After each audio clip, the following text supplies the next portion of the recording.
kay nagsagot, alas 12 nagdagot, iba mo na diha, alas 5 na sagot ang natulog ka ba? Kanaara siya sa balahibo, madaling ay nalimang ko na patay. Yan yun, pagbuak. Nagkabulog-bulog, sige na siya giga pero wasi siya dulog. Natagak. Tamulan, iba mo na diha, alas 12 na sagot, susintahang giputa, iwan na ko'y mayo, tulog ka alo. Ikakan maras mamate, kung matagay ng tulog, sa napod ka ay gamang abot sa napod. Magsigil ako kung maulahi sa palikod ko, ring ng kaayo, pagod na mo kaugod, umuamot na ginalingan ng wakit ko kamalog. Uy, tapulan, bangon na niya, lakawan na lamin ni mong ipon mo sa paa. Okay, so kani luwag-go na lang nato. Kaya nagbuak naman siya.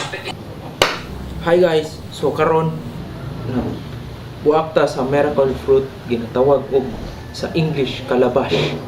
So kani siya first time na ko na mabuak ani na miracle fruit or calabash. So kato kita mo ganina nahulog ra siya, nabuak. Bisan og ang recommended ani is to use saw or knife na hait para mabuak kay hard man niyang shell. So karon nabuak, humot kayo. Humot. So kuan day kani kay nakuha na og gikan ni Sir Mark. So thank you Sir Mark for giving me the opportunity to try this miracle fruit. So si Sir Mark din naghatag ako ni. Karon ato i-prepare para himuon siyang juice. So kita mo kanina cracking. So nahug lang siya. Nabuak kay dako kayo siya. Mga 8 inch siguro niya ang diameter. So nani kadaka. Nya ang yang shell kay nipis ra kayo, mga less than an inch. So 1/2 inch ang diameter ani niya. So karon puti yang unod. So ato kaya para ni siya ma-juice atong i-process. So ang iyang unod is i-scrape na to para ibutang na to diri then atong palutoon. So kani. So ang benefits diani is antioxidant, then kanang mga na arthritis pwede na siya, then kana pong obesity, then kanang mga na sakit-sakit sa kalawasan pwede ni siya. So mo ni ginatawag og miracle fruit of Jensen. So mo ni.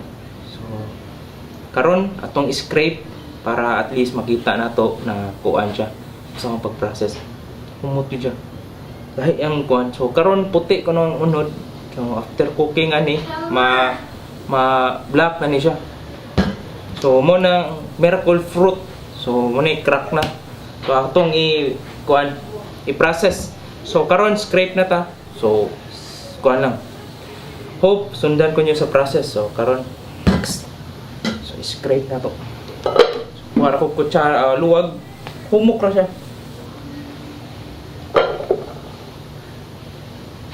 Wow, mura siya og liso sa mura siya unod sa kay mito. Humok nga nay fiber. So mo ni siya. So ato ning hutdo ang unod og scrape. So mo ni. Okay. So gwapo kay akong pagka-break no, pagkabuak ani kay sus. Break dance, break. Wala gamiti og tools. So kanyo. Hakot. Humok ra siya. Basta namoy luwag. So dako na kaldero akong gikuan kay wa ko kabaw pila ka ang makuha ani kay kuan. So nakaya ang kuan after scraping. So inani kadaghan na ang iyang unod no na nakuha. Wala tay gibuhat. So mo ni. Then lutuon ta nig pila ka minutes or hours para mo turn into violet, then magamit na siya. Okay. So mo ni ang bakante. Tanaw nimo, nipis ra kayo yung shell. Then baga gid siya. Gahi. So kuan. So muna uban mo advice na gamit og saw. Pero actually kani nahulog lang siya, buak. Okay?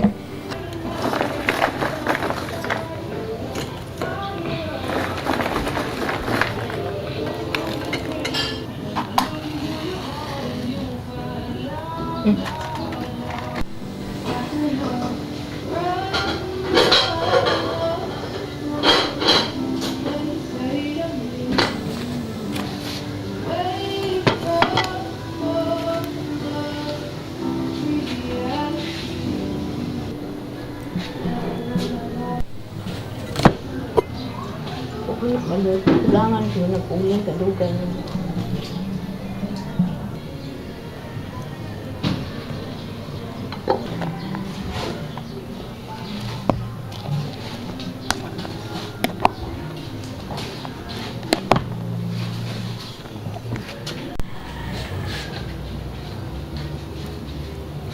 Okay, so karon ano ban? Okay. Karon guys, ni black na siya. Ni dark ka na. Nanay ni dark. Sabaw.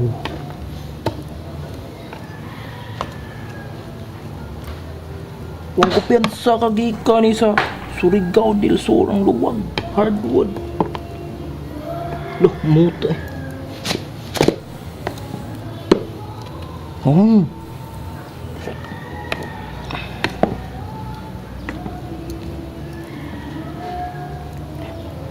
Mura na siya og violet ng uban na part.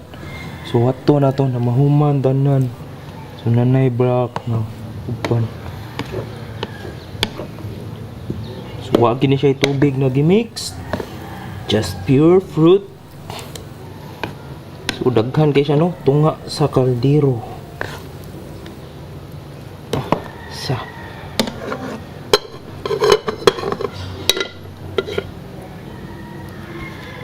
tunga sa kaldero, pero inani kadak ka. So parihara siya sa kaldero, kadak ka. Be? Oh, so dako gid parihara gid. So anda mo kung unsa kadak ka yung miracle fruit, ana kadak ang kaldero. Okay, so ana kadak ka. Okay. Okay, ato na i-check ang atong giluto karon. So guys, kani itom na siya. So pasabot ani luto na ni siya. So gamay na lang i-push na to para maluto na makuan na ni siya, maluto ng katong mga ginagmay. Then ato nang pabugnahon, then ato din salaon para makuha na to ang juice, ma-separate ang solid ug ang liquid. Okay? So follow sa sunod na step. So ato sang pabukalon og pila ka minutes. Okay? Karon luto na. So dark na. So ato nang salaon.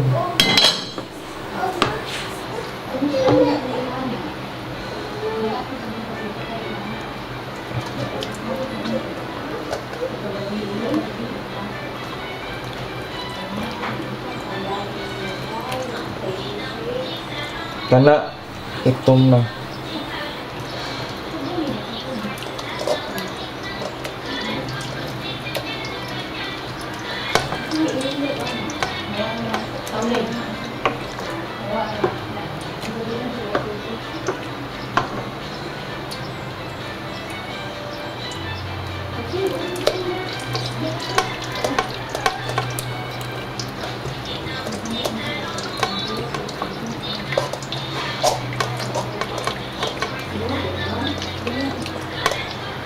So daghan king sabaw mga 50% or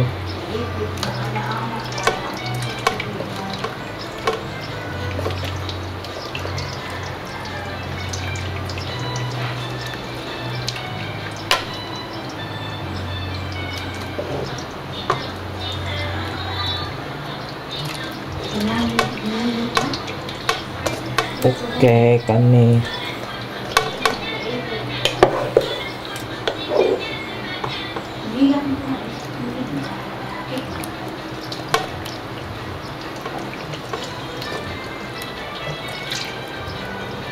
juicy. Kailangan i-press.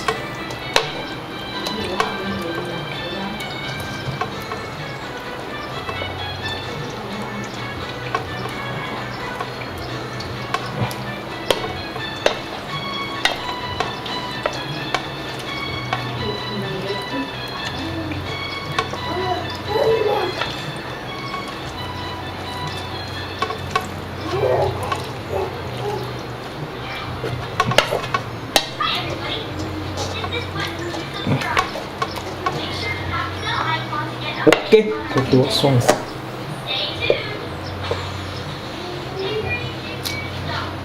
Okay, so kani giusban pa natog sala nga mas pino. Kay daghan day kayo kuan. So kaduhaan na tong sala. Kay bisan og liquid na siya, daghan pagyapon siyang dark. So okay na. Okay. Okay guys, so karon na nato sa last part sa atong extraction, the food tasting. So from the fruit na miracle fruit, gi-process na to, gibuak na to, then gi-sansan, scrape na to og luwag, then gibutang sa pot, then gi-heat na to mga around 45 minutes siguro until ni turn siya into violet. So kato na-extract niya ang juice, darken ang juice. So then ato din gi-strain. So kaduha ko gi-strain katong kita mo sa process. So first and second is katong pino na katong mura nag-screen. Then mo na ni ang finished product. Kuha na the juice of the miracle fruit or calabash. Okay. So nganong mainom man tani? Ang benefits ani is antioxidant, so makatambal siya sa mga cancer, makatambal siya sa mga arthritison, o makatambal sa sakit-sakit sa lawas. Okay? So daghang salamat o kuan. Then pasalamat ko ni Sir Mark sa kanina opportunity kay gihatag niya ang miracle fruit. Okay? So thank you o bye. So ang lami din nakalimot na nato. Ang lami din ni kay tamis siya, mura siya og grapes na naay tamis, napoy aslom. Nya mo break og kuan kanang upload. So mo ni miracle. Mo ding daghan ganahan ani. So antioxidant yun siya. Kanang pinakamahal na kuan herbal mo aning lami. So okay. So guys, thank you. Og inom mo ani og I hope kanina video nakat-on mo sa kung saan pag-process sa atong miracle fruit from pagbuak, pagluto, pagsala o juice. So finished product is juice. So katong usa ka dako nga fruit naka-produce siguro og mga 3 liters. So fully ako to share sa akong pamilya para at least matry nila tanan. Then para makita naman sa improvement pag inom ani. So thank you guys Sir Mark sa imuhang miracle fruit pagpa-try. Okay. So thank you. Oh, bye-bye. I hope na nakat-on mo na video. Yeah. Let's grow this community together. Then let's overcome this new normal. Okay. So okay. So inom na ta.